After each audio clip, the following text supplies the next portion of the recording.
Сәлем. Саламатсыз ба? Есімің кім? Менің атым Мерей.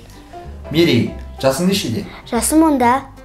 Мерей, өскенде кім боласың? Мен өскенде министрлердің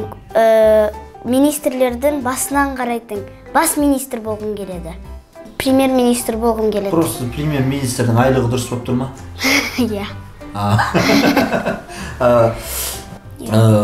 Премьер-министрдің жанына қандай қызметшілер керек тағы? Ол кімді басқарады? Депутаттарды басқарады, әкімдерді басқарады, завуч, директор. директорлерді. Егер сол адамдардың орнына адам емес, жануарлар жұмысқа алу керек болды. Кімдерді жұмысқа алатын ең?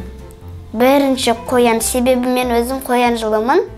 Қоянды аламын және де жыланды аламын. Жыланды? Жылан ол менің сіңлімнің жылы және де ұлу, дракон дейді ғой, ұлу және де... Ол кімнің жылы? Менің анамның. Осы үшеуін аламын. В общем, туысқандарды аласың ғой, иә? Түнде үйде барлығы ұйықтап жатқан кезде, Мерей. Өзіңнен өзің бір бақырғың кеп өлең айтқың кеп кетті да. Бақырып өлең айттың. Не істейсің? Барлық ұйқыларынан асып тұрып маған ұрсады деп ойлаймын. Және негізінде мен үйде бақырып айтпай, мен далаға шығып аламын да, немесе өзім бөлмем есігін жауып алам қатты, сөйтіп бақырып айқайлаймын. Естілмей ме? Естілу мүмкін, или естілмей. Сен өлең айтасың ба? Иә, домбырамен өлең айтам. Домбыра жоқ болса айта алмайсың ба? Жоқ, айта аламын. Айтып берші бір шумақ. Үкілі қыздың қайырмасын айтайын, иә? Иә, қайырмасын айтып. Онда бір куплетімен қайырмасын айтып көрейін. Иә. Ауылым көшіп барады, миялыға ойдай, не жетеді баланың қиялына ай. Мұнда айтпаған өлеңді, қайда айтамыз ойдай, жиналған жұрт көпшілік зиялыға ай. Өкілі қыз қасын қара шашыңыз, майда қоңыр жайдарлай мінезіңіз ай. Өкілі қыз қасын қара шашыңыз, майда қоңыр жайдарлау мінезіңіз ай. Тамаша, Мерей. Димаш звондамады ма саған? Звондайтын шығар. Звондайды ма? Бүгіннен кейін звондайды Димаш, иә? Өйткені мынандай дауысқа звондамауға болмайды ғой, Мерей. Актерларды танисың ба? Жоқ. Вообще актер танымайсың ба? Киноға түсетіндер танимын. Жоқ, киноға түсетіндер. Кім танисың? Так, мультфильмдегілерді. Мультфильмдегілерді? Мынандай кинодағылар кіші жалпы. Тани бермейсің ба? Сәлем. Салам. Қалайсың? Жақсы, өзіңіз қалайсыз? Жақсы, есімің? Саят. Саят, иә? Жасымыз нешеде? 12-де. 12-де. Саят, актер болу үшін не істеу керек? Дайындалуымыз керек, және де дайындықтан қалмауымыз керек. Түнде ұйықтап атсың. Барлық үйдегілердің бәрі ұйықтап атыр. Иә. Өзіңнен өзің өлең айтқың кеп кетті. Бақырып өлең айттың. Бар даусыңмен бақырып өлең айттың. Не болады? Ұйқылар бұзылады, және де ұйықтан тұрады. Сосын? Шошып оянады. Шошып оянады, үндемей ме? Ұрысады. Не деп ұрысады? Тыныш жатты. Тыныш жат деп ұрса ма? Сол кезде не деп айтасың? Жарайды деймін. Жарайды деп айтасың ба?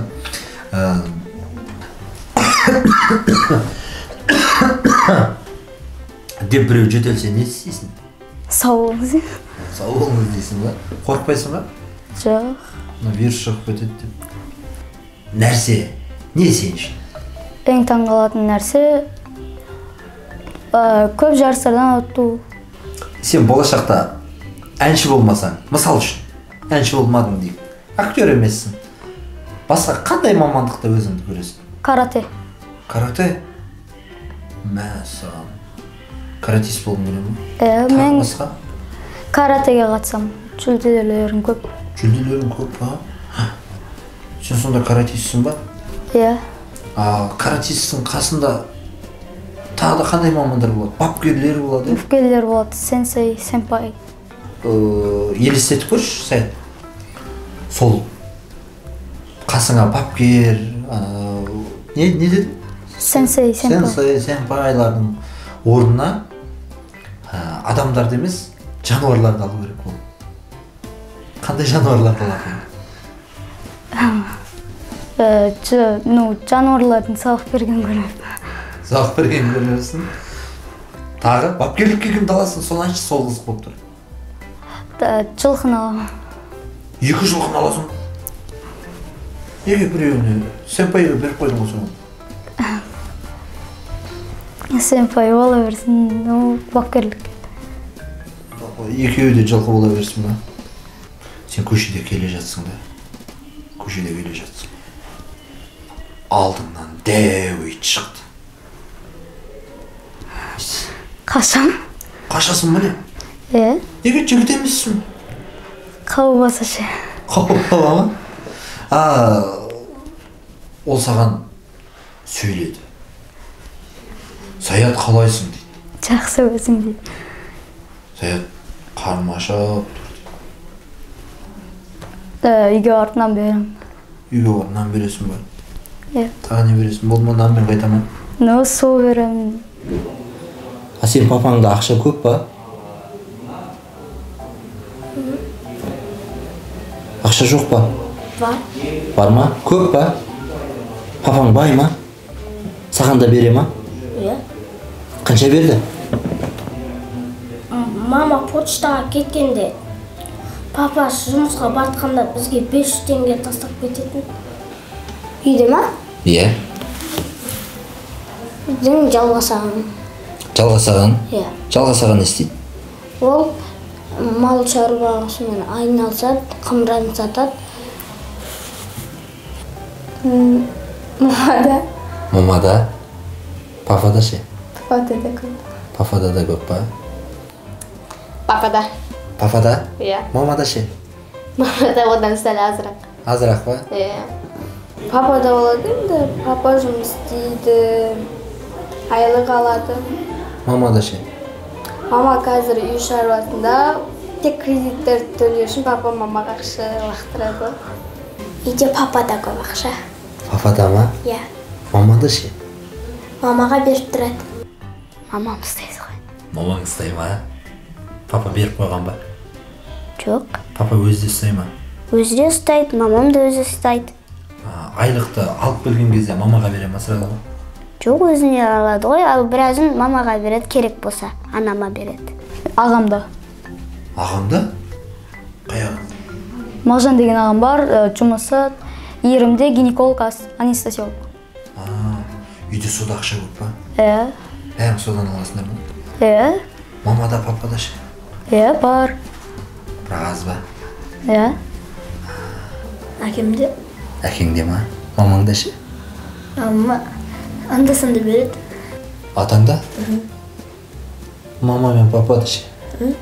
Мама мен папада ақша таусақ қылатын кездер болады, ал атадан никак таусамайды. Қайсысын жақсы көресің?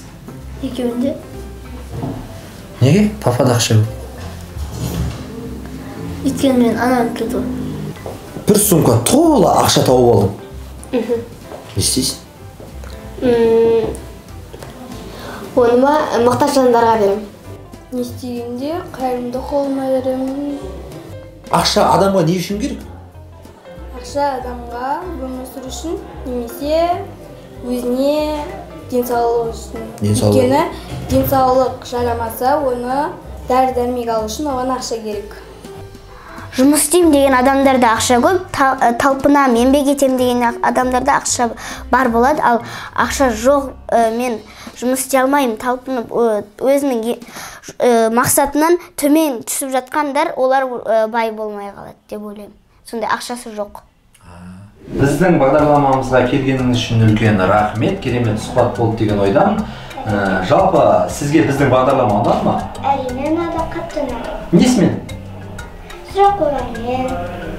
Осы жерге керемет актер болғысы келетін, блогер, актриса болғысы келетін жандардың барлығы осында келуге үмітті. Сен қазір біздің бағдарламада отырдың, көрдің. Қалған балаларға не айтар едің? Мұздар академиясына келіп бақтарын сынап көріңіздер. Келесі сұхбат беруші ол сіздің балаңыз болуы әбден мүмкін. Сол үшін хабарласыңыздар, келіңіздер.